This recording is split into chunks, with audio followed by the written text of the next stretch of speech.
unseen. Meanwhile, the orb fused with the eye can control and become a dark, twisted version of a watcher, enabling and watching violent crimes as they happen. As for Uatu's unborn child, Ulana gave birth around this time.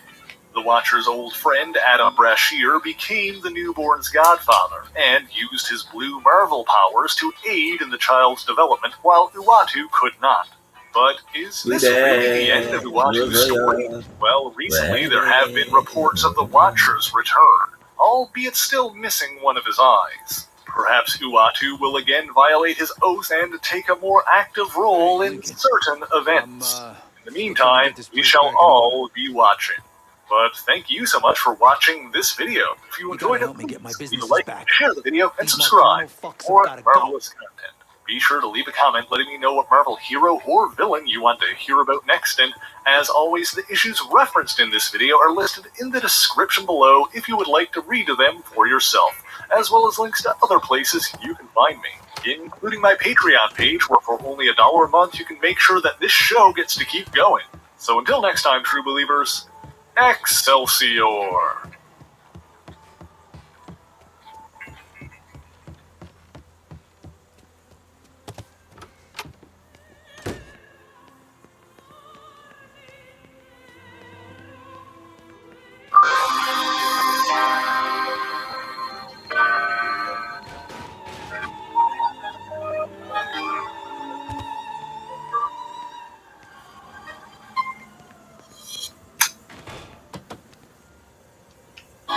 I defy hiding my period.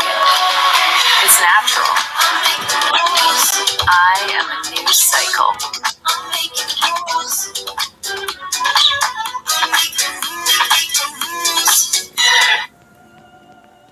What's going on, guys? This is Rob, and as you guys know, I am a big fan of the Wolverine comics when they're talking about old school stuff, because I'm an old school Wolverine fan. The new school stuff isn't terrible, it's just, I'm kind of a hipster in that way, right? I feel a little dirty when I say that, but I'm kind of an old school fan in that way. So, picking up here with Wolverine Volume 2, technically Volume 2 is like issues 8 through 12, but they're two distinctly different stories. And so I'm really calling issues 8 through 10 Volume 2, and then 11 and 12 kind of wrap around to the first story dealing with the vampires, which I'll call Volume 3. Right, we'll kind of call it a day. But the cool thing about this is that in the last video that we did, we talked about the Wolverine kind of forms of friendship with Jeff Bannister.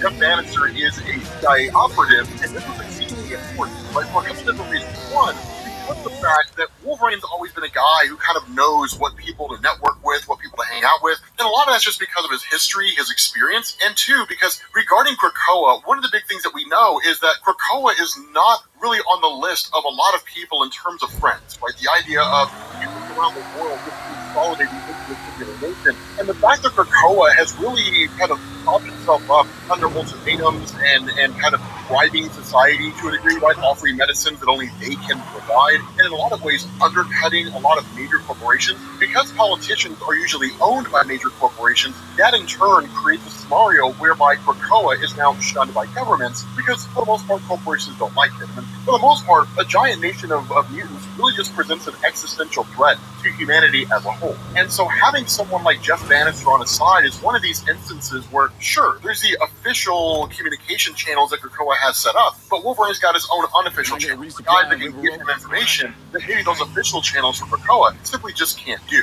And so what kind of goes on is there's a bit of a discussion in terms of their own histories, the kind of mistakes they've made, the kind of things they've done, because they both have a pretty dark past. In the case of Jeff Bannister, there was an instance when he was new to being in the military, right? He had just kind of enlisted, and it was one of those things where he had bought into the propaganda, right? We as the U.S. military are the good guys, whoever we send you against are the bad guys, and that's it. Their job was to take out a convoy who, of course, getting told were basically bad guys. Come to find out, what was actually going on is that what you had was basically this convoy filled with Americans who were actually traveling to the opposition to essentially end the conflict. And that Jeff Bannister and his guys being sent in to take out that convoy was to ensure the war didn't end. That way, the military-industrial complex could keep on going. And so the result of this is he's like, we literally kept the war machine going, by killing our own soldiers. Now, I'm not in the U.S. military. I don't really know if that happens, but a part of me has to believe that it does. And a part of me almost kind of feels like it's naive to believe that it doesn't happen. But the important thing here is that Wolverine asks him, even after all that, you still work for the CIA, right? You're still a spook. Like, if you're a CIA spy,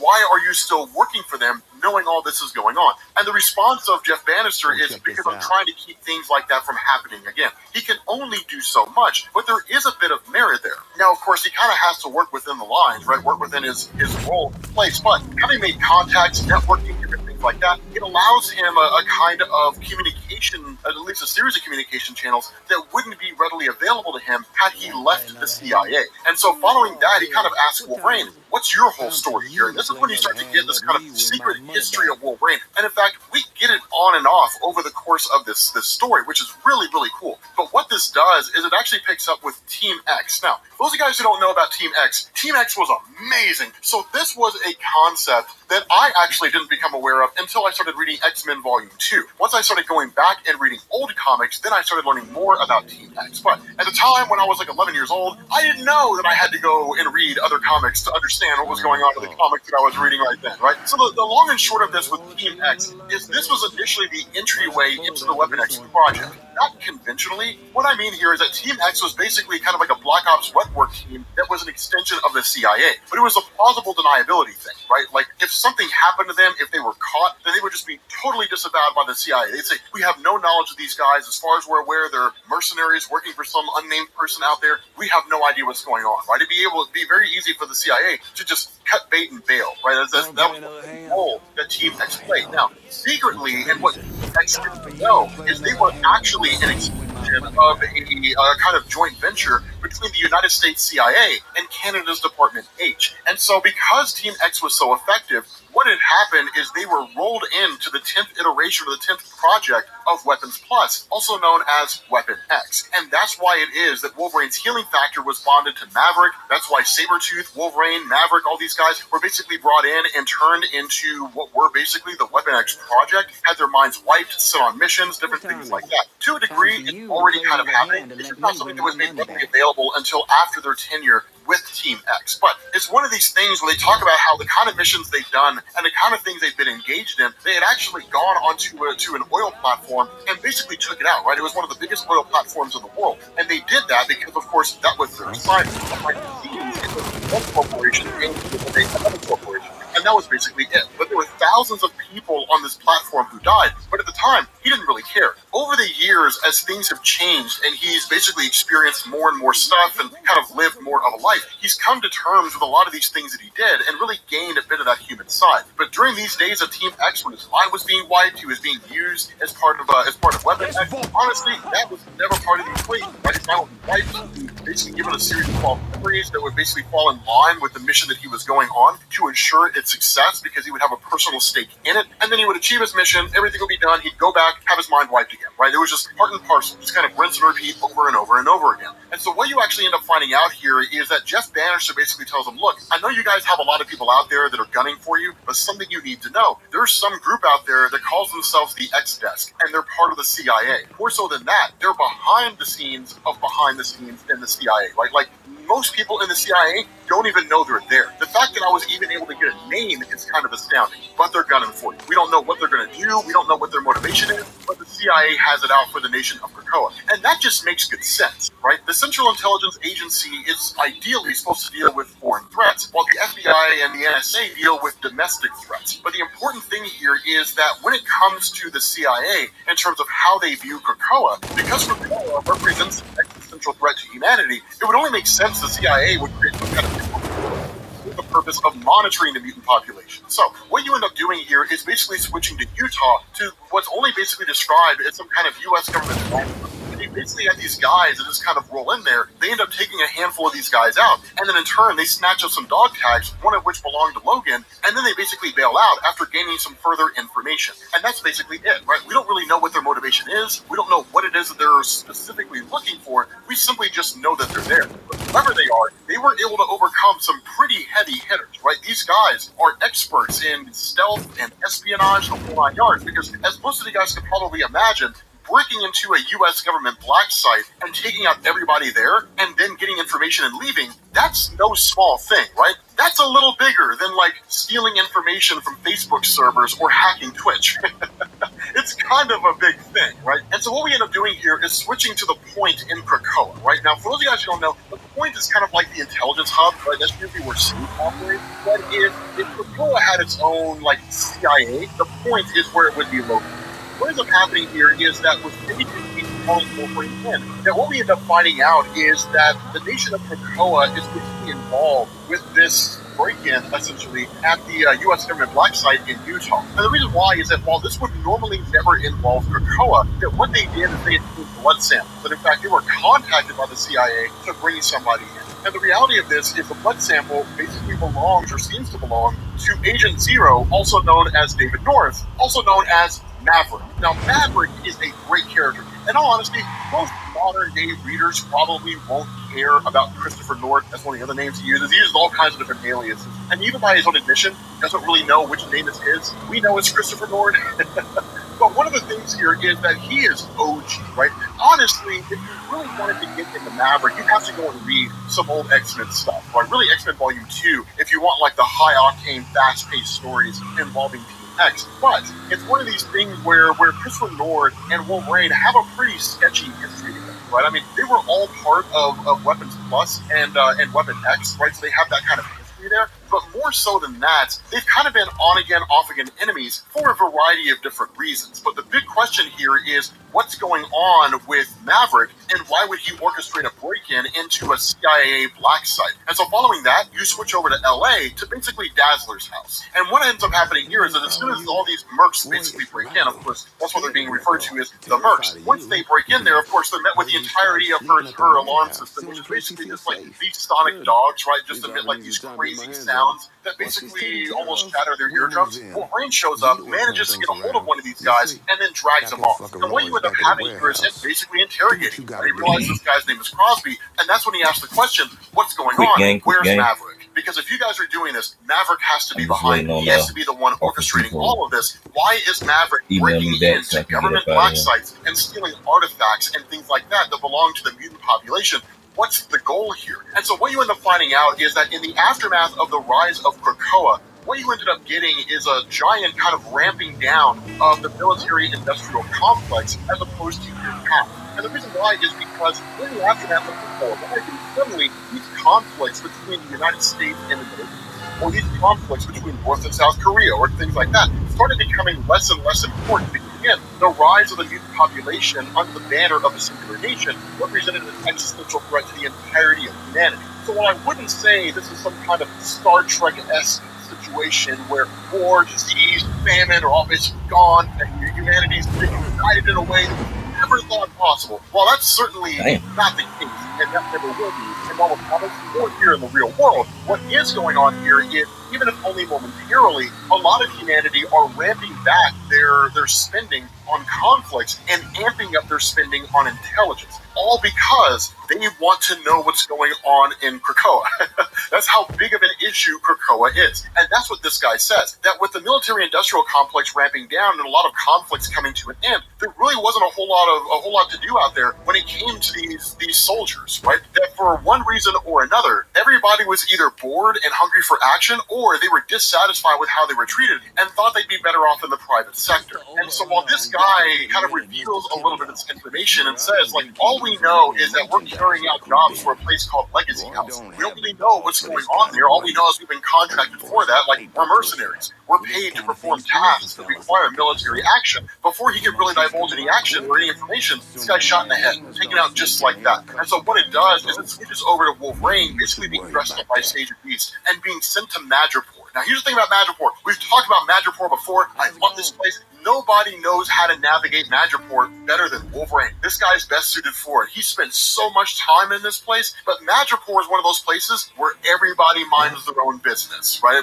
Madripoor, when you're in Madripoor, you follow a very specific rule. You didn't see anything because you weren't there. And if you were there, well, you still didn't see anything because you were asleep. Everybody minds their business. Everybody does their own thing.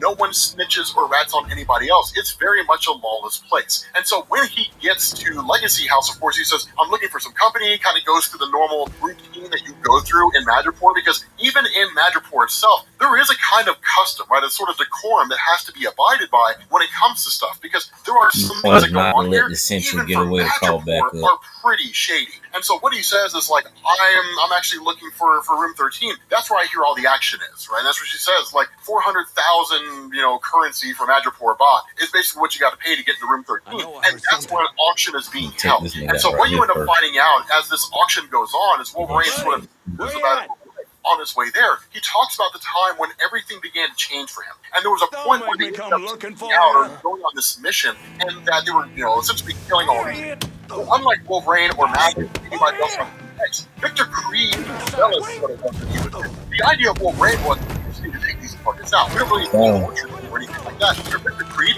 that was just fun. He loved engaging in torture. He loved and just kind of, screwing people up in the most beautiful way possible. Now, this is something that we already kind of known with Wolverine's history, whether you go and you read X-Men Volume 2, or you go back and you read some of the early stuff that kind of mentions Team X to a degree, with little tidbits that you do get in the early history of Wolverine. But one of the big things that led to Wolverine leaving in those comics, and it's kind of being rehashed here, is that this is where things changed. Because he stopped seeing himself as somebody who was a weapon, somebody who was basically a tool to be used to achieve a goal, and started seeing himself as somebody that, hey, like, we have, like, we're people, right? We have hearts, minds, soul, all that kind of stuff. We're not just here to torture and inflict as much harm as we possibly can. And so following that, that's really what sort of led into the early defection of Wolverine involving Team X. When you look at guys like Mastodon and so on and so forth, him basically leaving and kind of bailing out. That's what really sort of began all this stuff. Now, again, this is what really also went into Wolverine and the rest of the team being snatched up and thrown into Weapon X, and then basically going forward as Weapon X team members, and then Wolverine ultimately escaping after having adamantium bonded to his body and all that kind of good stuff. You guys pretty much know all that history, but it's a really cool and really insightful thing for him. And so once he actually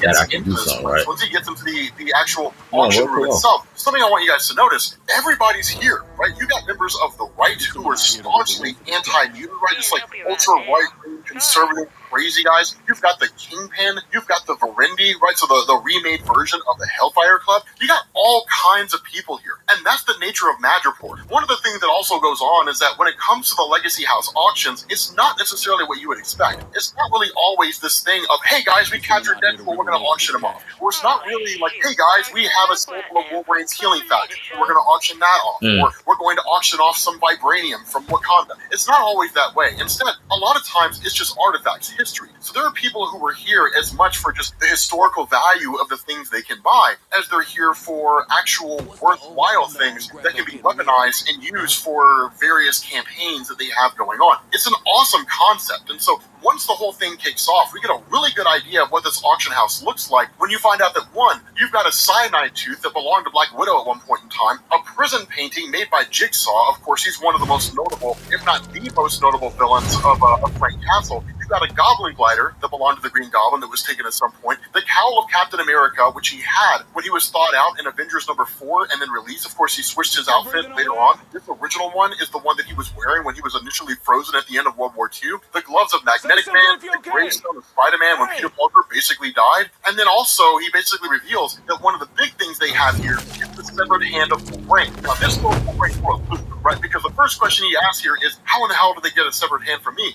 My hand's right here. And so immediately this starts to hit to the idea that there might be some kind of irregularity with the resurrection protocols. That some event took place where Wolverine's hand was basically removed. He ended up losing it. He was resurrected, and then that portion of his memory was removed. So that basically Krakoa is in some ways doing exactly what Weapon X did, which is modifying the memory of Wolverine. And if that's true, that totally destroys any trust Wolverine would have for Krakoa. He would likely bail out and start doing his own thing. That's one thing to know, is that Wolverine's trust and his loyalty to people always walks a knife edge. The smallest slight, the smallest betrayal, and he's gone forever. You'll probably never see him again. Not only that, he's actually given a tissue by the Kingpin to kind of wipe his hands and himself cleaned up a little bit. And of course, he drops him on the ground and carried away. And so from there, this auction guy basically says, like, look, like, the big thing that we have here is Maverick, right? This mutant known as Mafia. Now, under any old circumstance, this Maverick. But I mean, Maverick is cool. He's capable. I mean, he's got some art, but this factor is nowhere near Wolverine's. But it's still relatively capable. He can absorb kinetic energy, concussive energy. I mean, the guy is great in terms of being like an assassin or something like that. The real kicker, and the reason why he's auctioned for such a high number, right, like $150 million,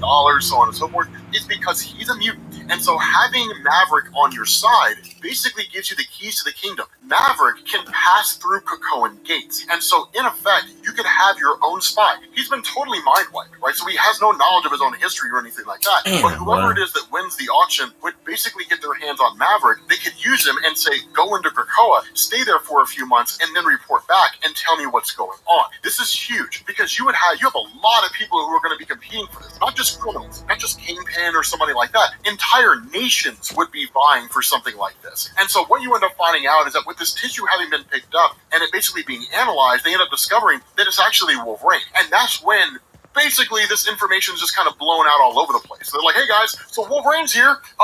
He's part of the auction now, right?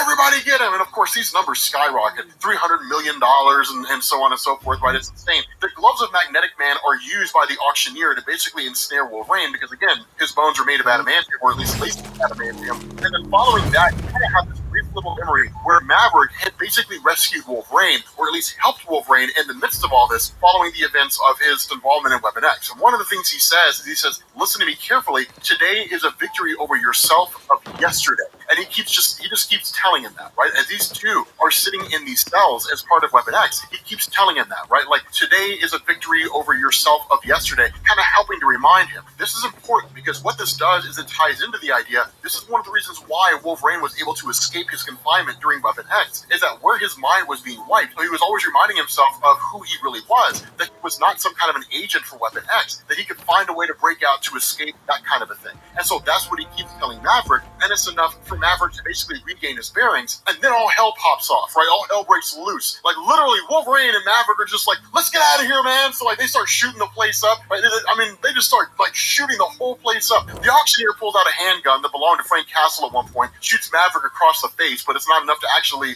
kill him. It's just enough to injure him, and he's like, hey, man, I'll take that injury, dude. The injuries help. And so these guys just basically start killing everybody. Like, henchmen are coming in left and right, and they're just slashing people all over the place, right? Just hearing these guys bit by bit. In the middle of it all, you end up having this woman who was previously watching the conversation between Jeff Bannister and Wolverine, and basically says, okay, cool. She takes the hand of Wolverine and then sends in all these CIA operatives, and then of course you find out her name is Special Agent Ramirez, and basically their job is to take down Wolverine and Maverick. Now the whole thing behind this is these guys are ready, right? When you're talking about regular foot soldiers in Madripoor, it's guys with guns, right? There really isn't a whole lot doing there. But when you're talking about CIA operatives who are part of the X desk, who are specifically tasked with taking down mutants, they're more than enough to contend with. And that's why you basically at this point have Maverick and Wolverine who just bail out as fast as they possibly can and get out of there where they can. And by this point, they're just running through Madripoor and just fleeing for their life, shooting back at those guys are shooting back at them. And again, just like you always expect in Madripoor, everybody's minding their own business, right? It is a place where you can do what you need to do without having to worry about people snitch on you, right? And so just because of the fact that if you're discovered to be a snitch in Madripoor, they'll kill you,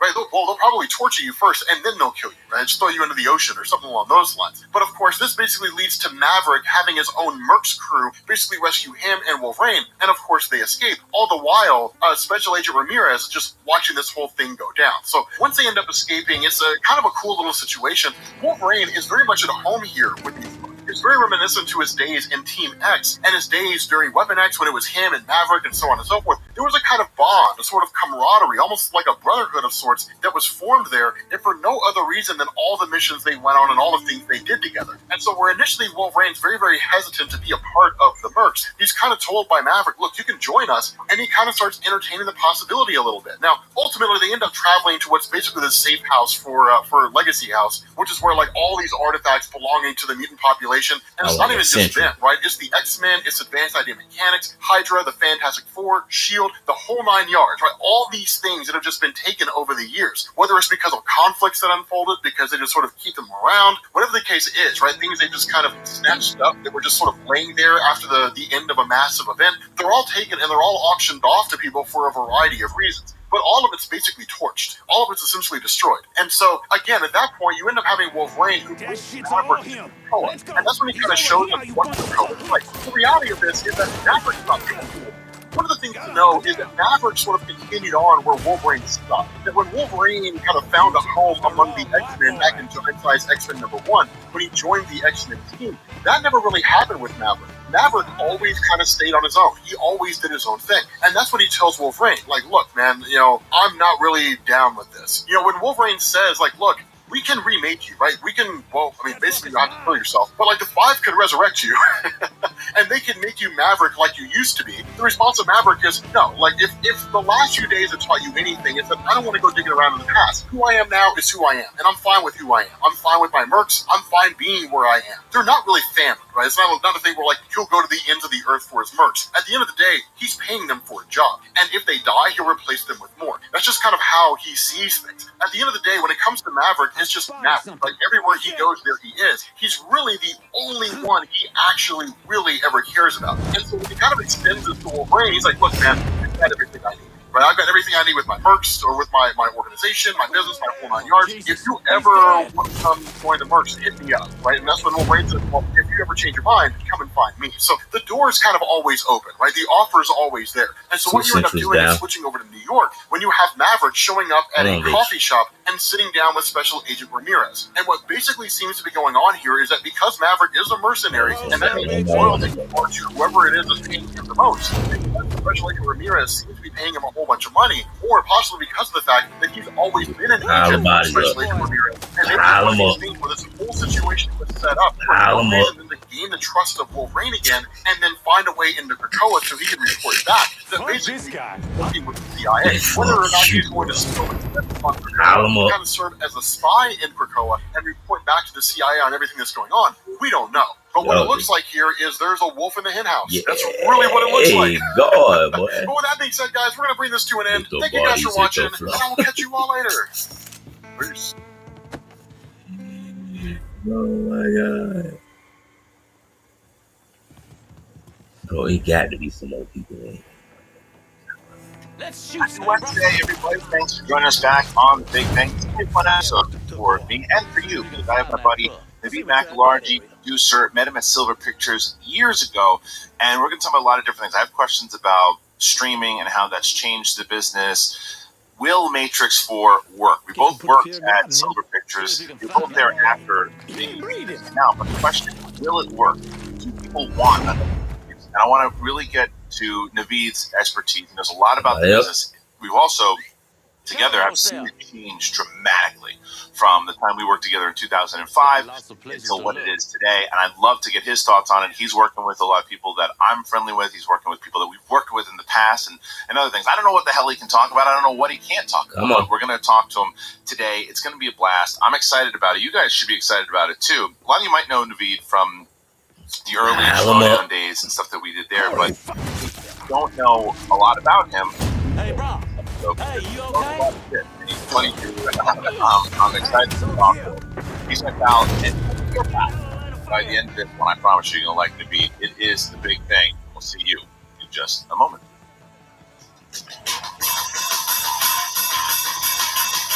Welcome back, ladies and gentlemen. It's Wednesday. And at this point, Sunday. We already did New York. No, that's not true. Friday's New York. The timing's all fucked up. What happened to the pre-tape? The good tape. And this week, by the way, you didn't know. Get on over to it's still this show. No, there it is.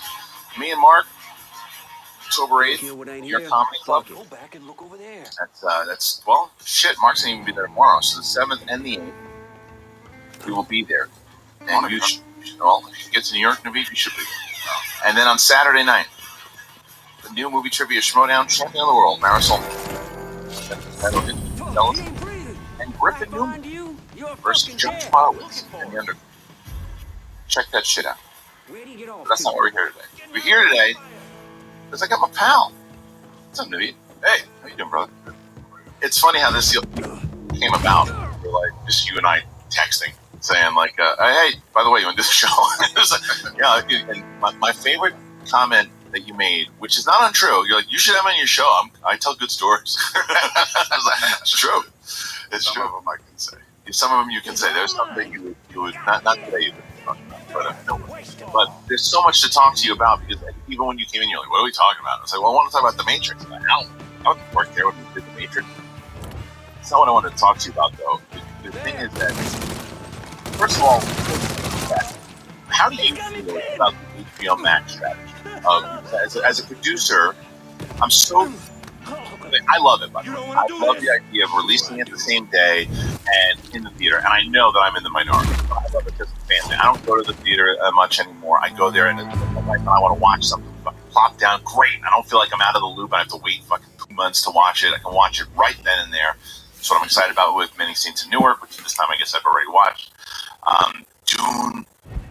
So, as a producer, do you like it, or do you dislike this particular strategy of HBO Max? So that's a really good question. I'm kind of caught in the middle because as a family guy like you, I just more. It's honestly, I've been saying this for years. I'm just happy to sit at home and watch something on his phone or much less.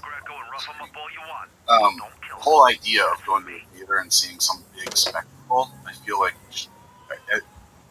even as a family guy who's pinching pennies or whatever, I still feel like I wish that was as like it used to be years ago. Right.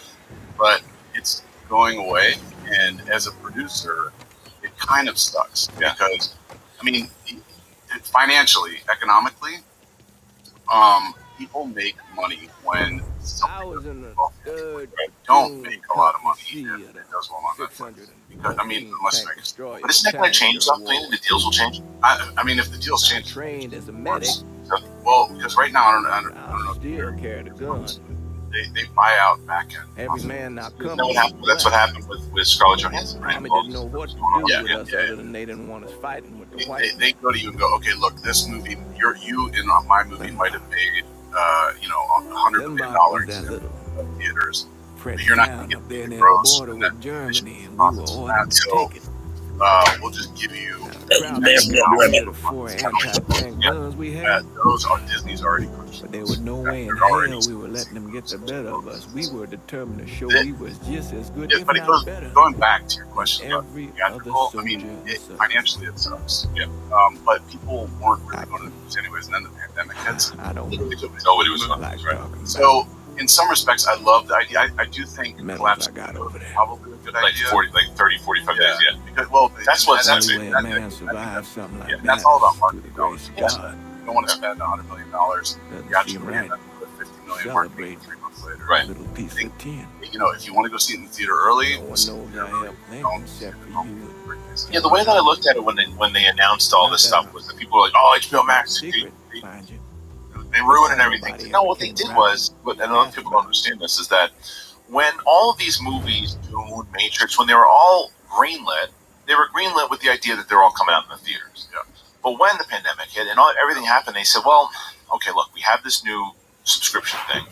We gotta sell it. All right, we gotta get I'm people back. to subscribe, and get the word out there. I just got So an let's go email balls to the saying wall. my We're gonna banner lose money. is We ready, know that. so But I what need kind to of get subscriber out of base here can we and get? What's the work. word out? Let's do something just Go hit the crazy gym up before I go and to work. release it the Pick same day in banner theaters. up, Because people aren't going to the pick up theaters. They some can watch it at the house. endorsements. The buzz is there, and let's do it. So, And people would lost their minds doing this, get not to a understanding. point Well, here.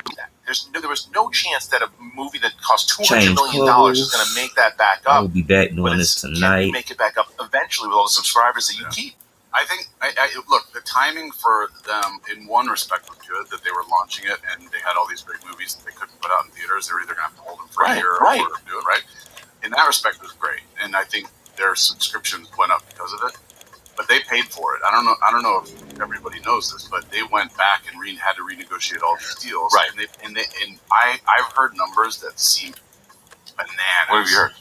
I mean, I heard one person say they spent as much money as they did in production giving bonuses. I don't think that's necessarily true, but I guarantee it's Some stuff in here. size Sure. money. But don't you think that the idea there for them to say, look, maybe it's worth it because it's like you're getting these people to subscribe, and it's every month. So if you're pleasing people, they're just going to stick around. Yeah. And the more shit you make, that you eventually, whether it take 5, 10, you're going to get that money back because the more people that keep coming in. And I did this poll for the audience when we were talking about streaming last time, of what your favorite subscription services was, right? Yes. 5 years ago, it was Netflix. I saw a lot of number ones at HBO Max. I saw a lot. And like HBO, and it's really user friendly, super user friendly. I love it. I mean, after you use HBO Max and you go back to places like Netflix, you're like, wait, this sucks. HBO Max and Disney.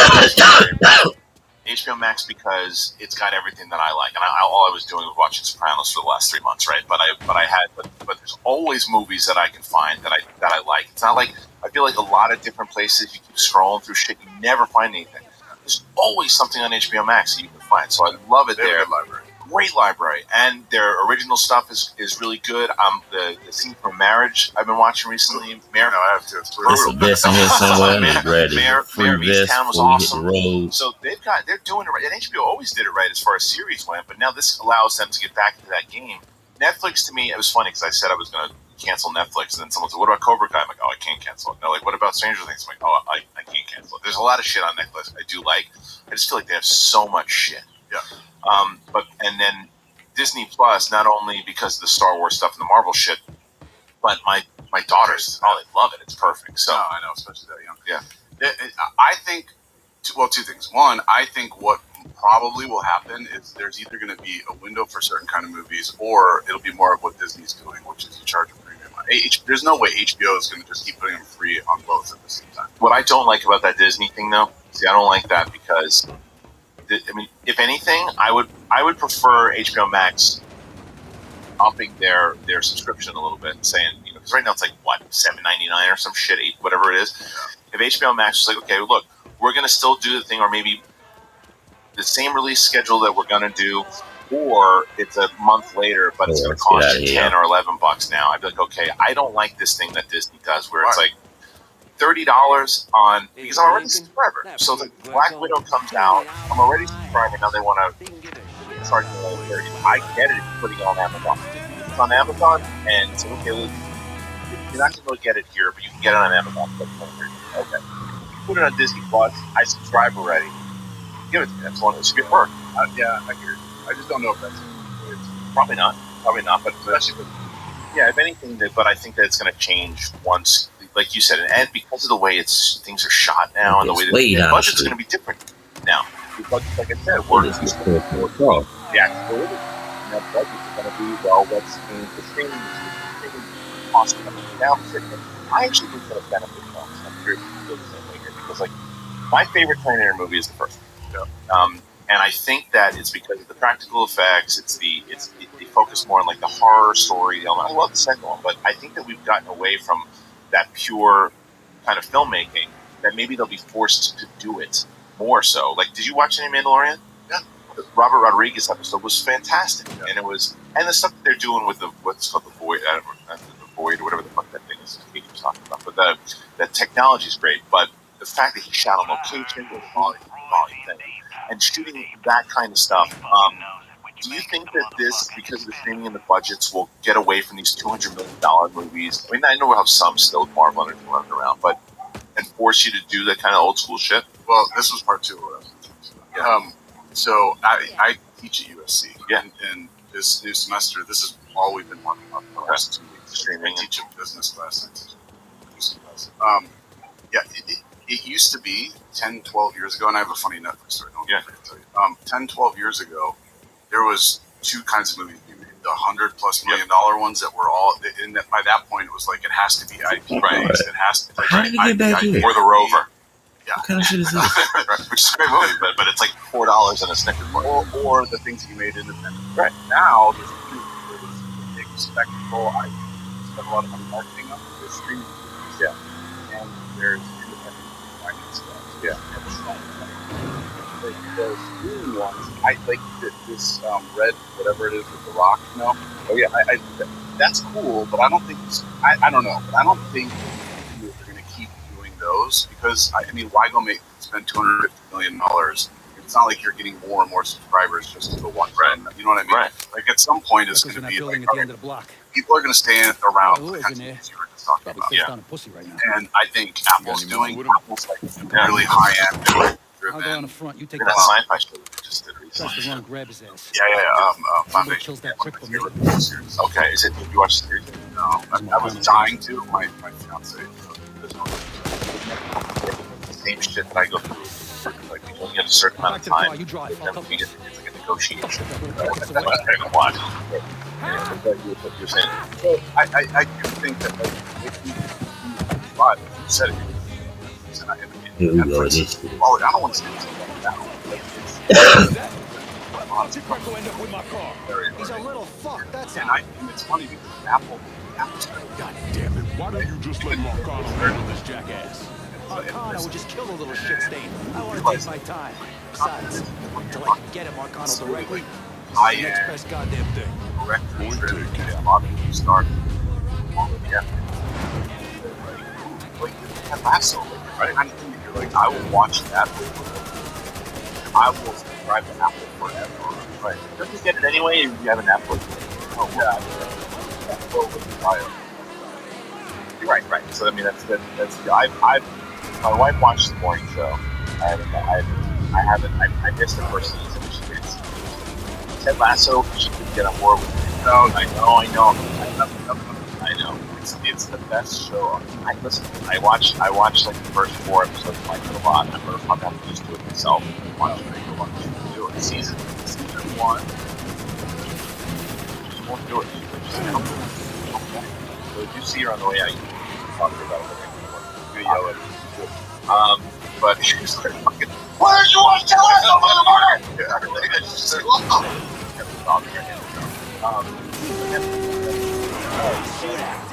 This is how fast it is. So, you and I work at different stores. We're going to tell that to Netflix or something. That's, I just talked about it.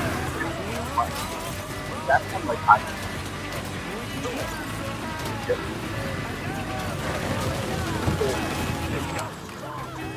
At a time, I've after children,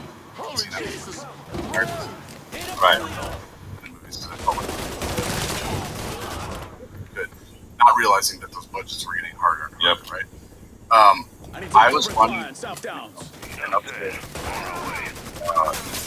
Netflix. And by the way, this was exactly almost. Yeah, that's right.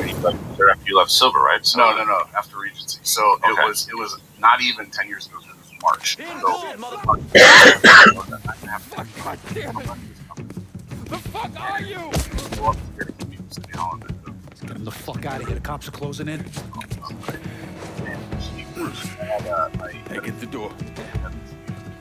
Bring us.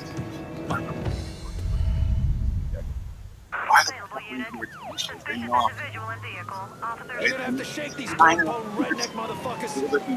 Maybe a year and a half, 2 years later, also hurts. I mean, by that point, it started. It's Netflix. You crossed the wrong motherfucker. That's what happened. Now shut the fuck up. Less than 10 years. It's just battle plan. It's all about battle plan. Well, yeah, for sure. I mean, they were able to have some custom parts for Game of Thrones. They fucking took out Blockbuster. Yeah. By the way, that's another one. Do you know that Blockbuster had Amazon buy Netflix? Yeah. $50. Yeah. Yeah. They talk about bad battle plans. Yeah, bad. And then the same stuff that they're mailing out to the big bucks. Because that's what happens to people. They get comfortable in their ways. And they don't realize when the shift is coming. Netflix was the shift, and Netflix put the shift in TV shows through this because they wouldn't have survived on this.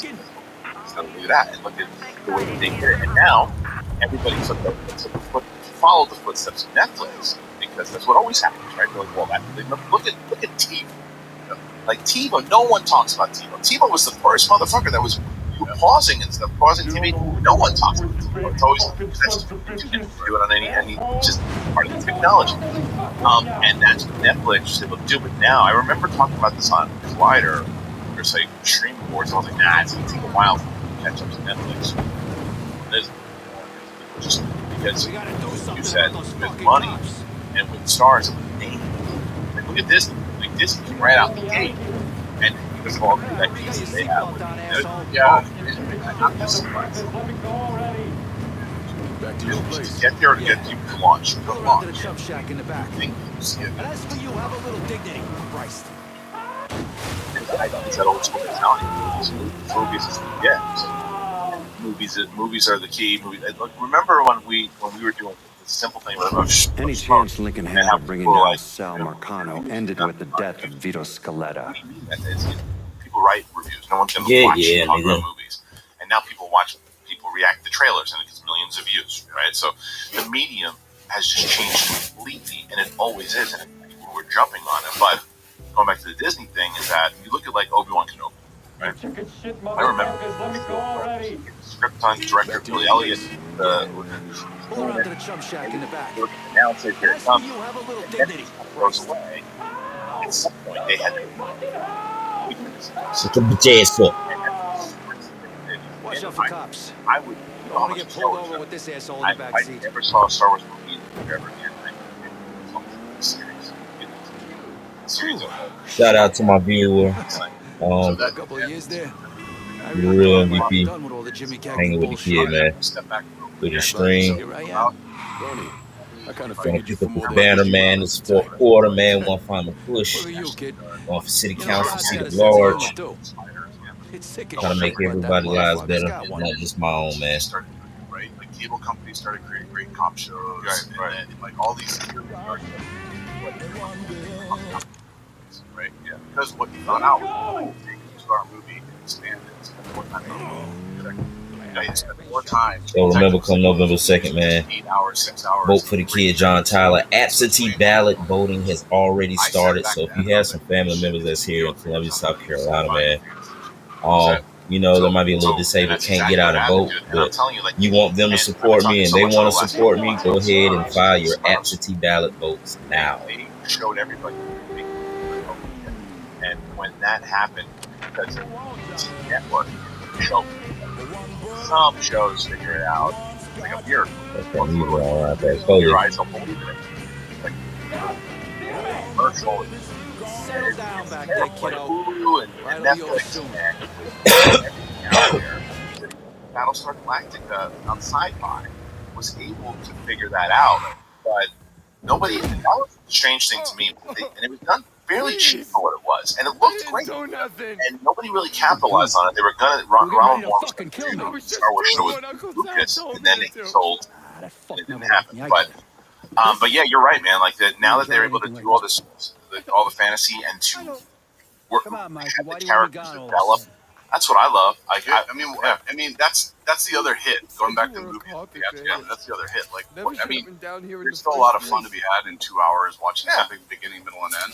But if I can sit at home and watch 8 hours of something way Keep going, you got 9 more. Listen, Jesus, he was worried. well, so there's the bigger side of it, or the smaller. Like you're going to compare like the Mandalorian, right? Where you're learning, you're going on this adventure with this guy for 2 seasons in the sci-fi element, learning about it. And you get that kind of old school original trilogy feel. That's that side of it. And there's that independent feel, even though I don't know how much it costs, but it still feels that way in the right? So you're invested in this thing for a miniseries with a great actress, and it's a lead up. Everybody always talks about how back in the day, TV actors were kind of looked down on by the film actors. Now, Julia Roberts is doing TV. Everybody does TV now, and it's so I'm having the hardest. I'm casting 7. Let me go now, right? Anybody to be in them. Because they're all doing a series. They're doing series. They're writing overpaid to do some big theatrical thing. Well, do you think about ever? Like, so, what do you at the moment? You're doing movies. Do you think about doing that switch to TV? I'd be an idiot. To cut everything you bring. I don't want to be the guy that's chasing the trend after a woman named Alma helps right, because you're too late. Like I kind of did that, right? Like that was like, oh shit, I should get a place that has a bunch of IP. Easy way to bring in some extra. Then I went to reach the try to find it, build it. And then I went into the indie world. He's got to eat like everyone else. I at that time wanted to go into. At what point did you become aware that Sal Marcano wanted to build a casino north of the city? Pretty early on. It's a Michael talent. Greco told Lincoln about Now, it. yeah, TV's getting to be all And about Lincoln it. plays And which is I want to go to specifically school for me targets to do various it. I'm going to have entities to related to find Marcano's casino plan. or whatever the hell it is. He was paying out to find get these gambling prices. legalized, and the money needed to pay off the commission. Sal was stretched pretty thin. Talked about the name. So and Lincoln used right, that to his isn't it advantage. great? We always talk about it on the show Making how some extremely hard back in the decisions. day it was always movie Decisions star that would driven. limit his And options. now it's IP and director driven. It's like what movies were 10, 15 years. Yeah, and it's director driven too. Like sort of like directors of the stars is what I was saying. When Nolan makes a movie, what it is Nolan. There's a lot of directors that are a few that are doing This that. ain't about the money. That you will go out and catch All the I ever Bigelow. heard from you is, don't give me that goddamn excuses, you When understand? you look at all You and better you fucking watch a lot of know. these You movies, think you this feel a like game, son? I know it's a lot It's of my fault for playing along with you. here on Ryan Johnson's movie We're not collection. setting you straight, Fucking great TV. but it's not a Stuff he game. did Breaking Bad. I know. This shit wears on And you, doing grinds you down. he did, but he also did I had a Osmandias. decent night's sleep in Osmandias 3 years. is one of the greatest episodes of television Then ever. after Lucha. Nobody talks about that. They just talk about like, well, Hey, Luke we shouldn't got have thrown the cocksuckers lightsaber. who did And Every I last agree, one of but them. it's Yeah, all your they uncle's talk. still dead, ain't he? But the thing is, with him, You think with him sitting in that directing, chair makes you special, huh? with the Netflix movie, Somehow the puts you nice above all the the bullshit. ship. Well, I it's the put them on. opposite. All it does is paint a Yeah, I giant don't. goddamn I'm bullseye on your fascinated by a forehead. lot of it because it's happening more There's and a more. price to be paid for all this, you understand? And I'm tired of paying it. Well, like these movies that are IP, Mainly, I'm IP. worried I'm going to get a phone call telling me you're dead in the gutter somewhere. I think Universal's doing that, or Exorcist now. What do you expect me to do, 400 huh? something million Take them to the door?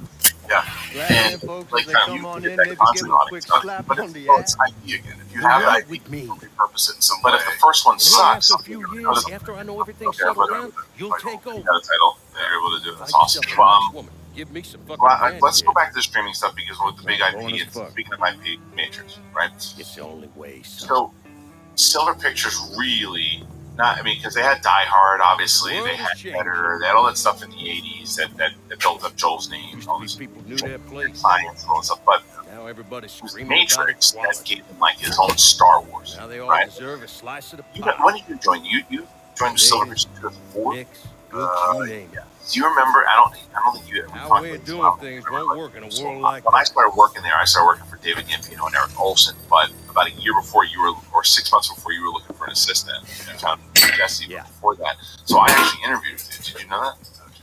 Yeah, so I interviewed with you. Did you? You Yeah, come yeah. to me with something like this, Lou, you Bullshit. better be goddamn sure. Now knowing you was definitely bullshit. But you're like, yeah, I just, when you called me, I remember exactly where I was in my old apartment. You're like, yeah, like I just feel like we'd hang out too much. Oh, that was true. Yeah.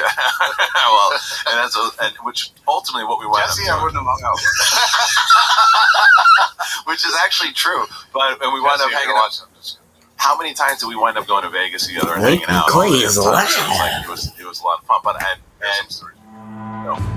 not at that time. But and I do want to tell.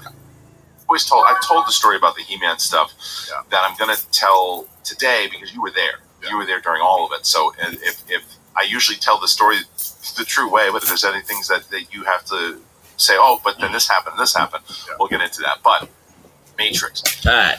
So you get there in 2004. Matrix is coming off of the third movie in 2000. Well, shit, they released the two of them. That was something nobody did. They released two in summer and then the other one in November.